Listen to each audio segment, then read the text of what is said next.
as we kind of continue down the path of understanding digital evolution, as we start to talk to and think through what aspects of that are most important, I think every good organization these days has really thought about how do we put the consumer first? How do you put the customer first?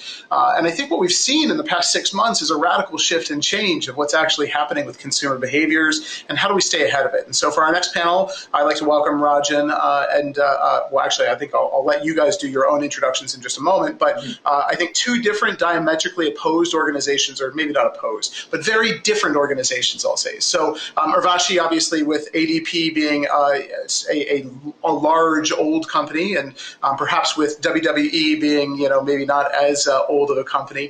Maybe if each of you could introduce yourselves, Rajan and Urvashi, and share a little bit of, from your side, a passion project, your view of the consumer, who is the consumer, and then we can talk a little bit more about adaptation around that. Rajan, if you want to start.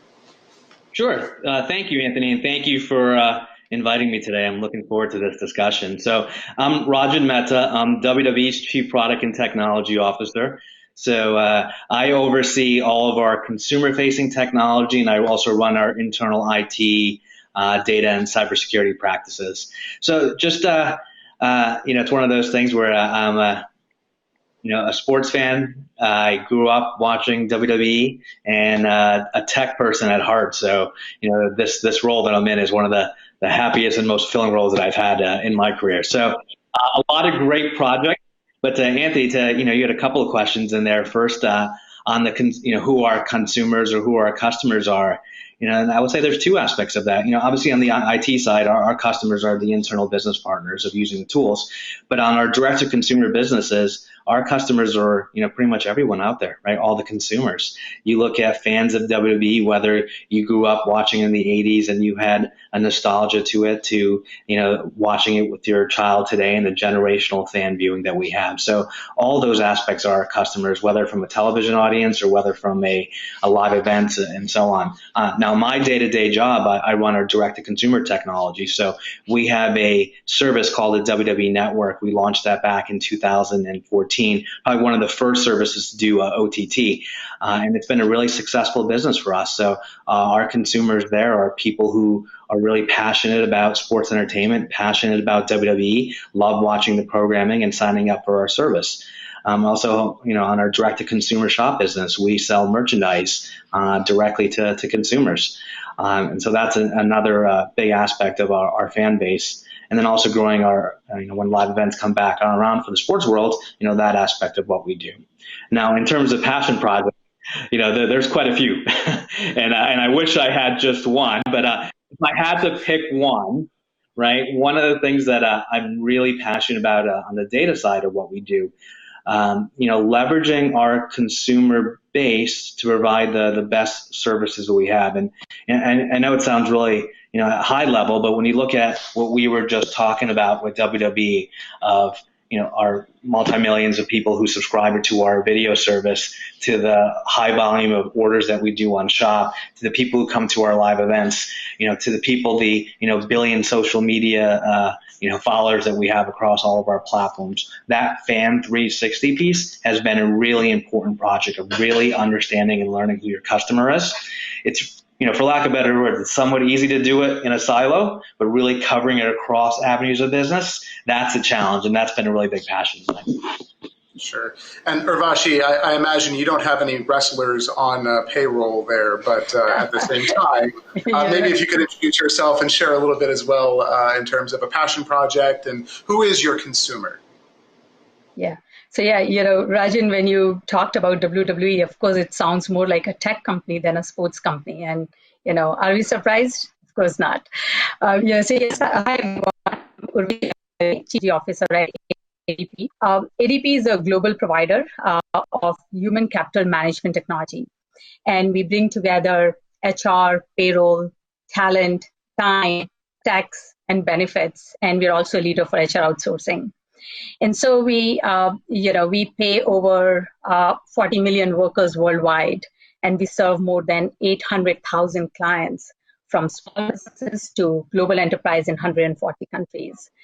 And so when I think about what's my favorite project these days, One of my focus areas has been our own internal journey and evolution of our developer experience. So state of the art infrastructure, DevOps, DevSecOps, our adoption and modernization for the public cloud, our core data systems. The premise is if we delight our developers, they will build products that delight our customers. And so our engineers, for the engineers, they have a front row seat to serve product developers across the company. And I'm really excited about this because it fosters an engineering culture for us internally that enables innovation at those interface points across functions and across business units. And we see that there are a lot of opportunities at those interfaces. And so for us, who's the customer? It really depends on what we are building and who we are building for. In some cases, our customer is, in the case of internal developers, the engineers who are building capabilities for other engineers, those engineers are their customers.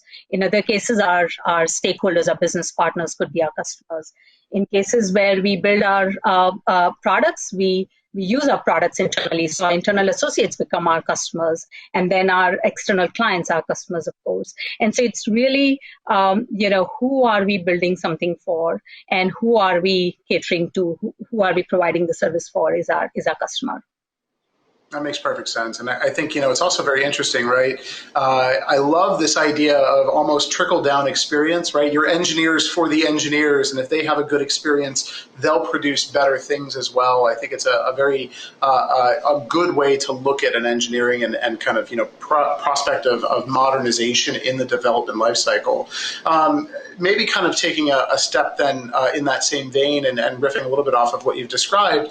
I guess, Rajan, are you guys using Agile? Are you doing lots of experimentation? What's the value of kind of that, Agile culture to the things that you're doing? And are you also seeing kind of innovation on the product side as a result? Yeah, so definitely follow the Agile framework for our development philosophy.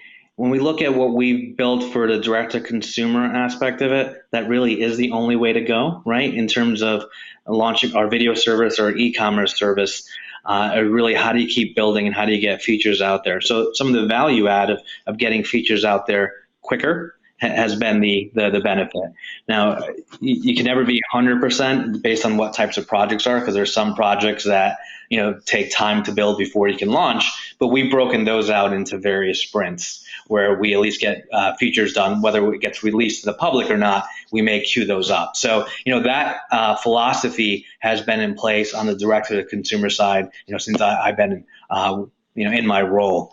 One of the things that we also did on the enterprise side is, we look to the enterprise side, meaning our internal IT systems, is moving down that philosophy as well. And so that journey has gone there where it makes sense for those various projects. So I'm excited about it. It's a piece that, it's allowed us to move quickly. You end up getting bugs to resolve quicker too. And, that framework and that mentality has been a nice journey for us at WWE. That's an interesting transition point too, where I think about even going back a couple of panels to cybersecurity and to some of the risk aspects. Urvashi, I'd have to imagine with you and your organization, and it sounds like experimentation and agile and kind of this move faster concept is very important. But when I think of the processing of human capital and being resources and the importance of financial aspects of what you're doing, having something that is hardened, having something that is very, very secure, making sure that there are no bugs has to be very much top of mind as well. So how do you strike that balance between experimentation, new features, as well as kind of the risk avoidance and risk mitigation side from an ADP side? Yeah, if any company thought that they were good at experimentation or they were agile, the aftermath of COVID-19 has put all of them to test. Just purely from a software product standpoint, since April, our global product development teams have deployed over 1,400 COVID-19 related feature updates that were resulting from over 2,000 global legislative changes in over 60 countries. From a services standpoint, in addition to our services associates, we had thousands of associates trained from across the organization, including sales, to handle the volume of requests for expertise in helping our clients navigate through the crisis. And, across the board, the impact, the agility, and we thought ourselves as, we're a large company. We like to take our time from time to time. But no, when this crisis hit, we were ready. We had already been heading in this model of working from anywhere. Our post-COVID response simply accelerated the pace of our tech offering. And we have this ADP Research Institute run by Marcus Buckingham. And so we had deep insights into the trends that are happening in the world of work. And so we were very well positioned to deliver. I think one of the ways, and I have been at ADP for less than a year, and we are a 71-year-old company. And we are strong today because over these years, we have stayed connected to our clients. We understand their priorities. We match with their pace. Some of our clients want to go fast. Some of our clients want to take their time. We match with their pace. And I would say the most special thing is that we not only offer these software products, but we back that through services expertise to ensure the success. And so going to your point around, things have to be accurate, the payrolls have to be run on time, services is a very crucial part of that. And so we see the two together, the software products and the services is what takes us as a technology company a long way. So it would be, remiss to not think that, COVID has impacted, obviously, innovation cycles and development cycles, obviously day-to-day work. If I look at, innovation in general, it's a very difficult thing to bring to a company from a culture perspective, even in the best of times, let alone in the worst of times. As you look at the impact and the downstream effect within your organization, and maybe Rajan, I'll start with you, what are the things that you think you're doing, or how are you enabling innovation as a culture across your organization now that, you can't necessarily get everybody in a room and, kind of draw things on a whiteboard or kind of, have some of those sparks type conversations that really generate that next big idea, that next big thing? What are you doing to entrench innovation in a distributed and social distanced world? Yeah, and it's a good question because this is a big challenge that I think any organization has today, right? The remote workforce, maybe I should say that the trend of COVID of accelerating, a trend that was already happening, right? Remote workforce, that's kind of what we're seeing here, right? It accelerated it. With that, it's how do you manage, certain things that work really well face to face? One of it being that water cooler or coffee machine conversation where you're sparking ideas, or where you're sitting in there and whiteboarding out a solution, right? Those are really tough to recreate in a remote option. So really what we've been looking at is how do we continue to have the dialogue that we're having in the best manner that we can, whether that's leveraging tools like Slack or Zoom and Google Meets and so on. So we've kept that going. We started that on day one of how do we continue to have that face-to-face interaction leveraging technology, right? There's definitely going to be some benefits of remote workforce, and there's some challenges, right? This type of thing is a challenge that any organization has, but it's one that people will get through, and we'll get through it. And I think it helps us set for the future where we have new ways of working, right? So to play that one out, if you're an organization that historically relied on, being in the same room to innovate, you're only going to go a certain way because there's talent all over the planet, right? If you're not leveraging, partnerships that you have in Europe or Latin America or India or whatever it may be, you're missing out on a great talent pool. So if you haven't built that muscle, leverage the time right now to build that muscle. Yeah, it's interesting. I think that that's almost kind of a counterintuitive, perhaps, thought process, right? Where now, because we have access to all this talent that's been unlocked because of a universally remote workforce, you actually have new sparks for innovation that I think become, kind of sources of ideas, right? In that supply chain of kind of producing a product. I guess, Urvashi, are you seeing the same thing? Or even as I look at, some of the considerations that you probably have to deal with, the realities of all of these changes changes, all of these regulatory components, that level of iteration, that level of change, is that spurring new ideas from an innovation perspective, or how are you entrenching this innovation culture in a distributed world? Yeah, very similar to what Rajan mentioned. I think one of the most important step for us is to preserve our organizational culture for the tech team while they are remote. And one of the core ways we accomplish that is through regular communication and daily check-in. In fact, to one of your questions earlier around the changing needs of the customer, and in this case, the customer is our own internal development organization.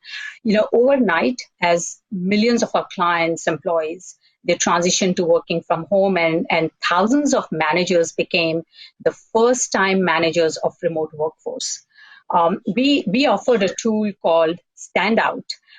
It's a tool that enables daily check-ins, and we offered it to all our clients free of charge for an extended trial period. And we observed that for our clients, there was a significant increase in the frequency of their check-ins by employees and the rate at which they were being checked in by their managers. And so, the daily check-ins, the regular communication has been at the core, making sure our associates are safe, they are healthy, and then managers are checking in regularly has played a really, really big role for us in staying productive during these times. It feels like a double-edged sword. On the one hand, that many check-ins sounds like a lot of overhead, and I think it is, but it's probably worthwhile and valuable overhead and investment of time, an extra 5 minutes every day here or there, an extra half hour here or there. Are you finding that that level of kind of responsiveness and that level of check-in is a worthwhile trade-off in terms of productivity? I do it myself. I love it. I know I'm in sync with where my boss is, and the whole leadership team does it. We use that tool internally. We should take even when we're not remote at some point. I mean, is that basically that's how we should be doing it in general? There's no other way for us to compensate for this loss of face-to-face communication. It's important to know what's happening in the lives of our colleagues and our associates. And if we go for significant periods of time without talking to them, we will just lose that context, because the context is no longer what they write in emails or they say in meetings. It's what's happening in the background for them. It's really important for us to stay in touch with that. So looking 5-10 years out, and I know, none of our crystal balls are perfectly shining, but, if I look that far into the future, do you think things change? Do you think things go back to a little bit of the same? What is kind of that, what happens to the consumer from here? And what is the expectation as we move into kind of a digitally evolved world? I guess maybe for you, Rajan, what do you think is going to be, the 5 to 10 year future prediction that's most important? Anthony, I don't know if you're a baseball fan, but a really famous guy once said it's tough to make predictions, especially about the future. I've always stuck with that, but I'll do it anyways. For those who aren't baseball fans, it's attributed to Yogi Berra. Who also said, when you see a fork in the road, take it. Exactly. So you're a fan as well. It goes back to what we were talking about earlier, the acceleration of trends. And the 5 years ones is a tough one to predict, but if I was to predict the next few years of how we work is going to be different, right? There's some benefits that we got out of what we do today.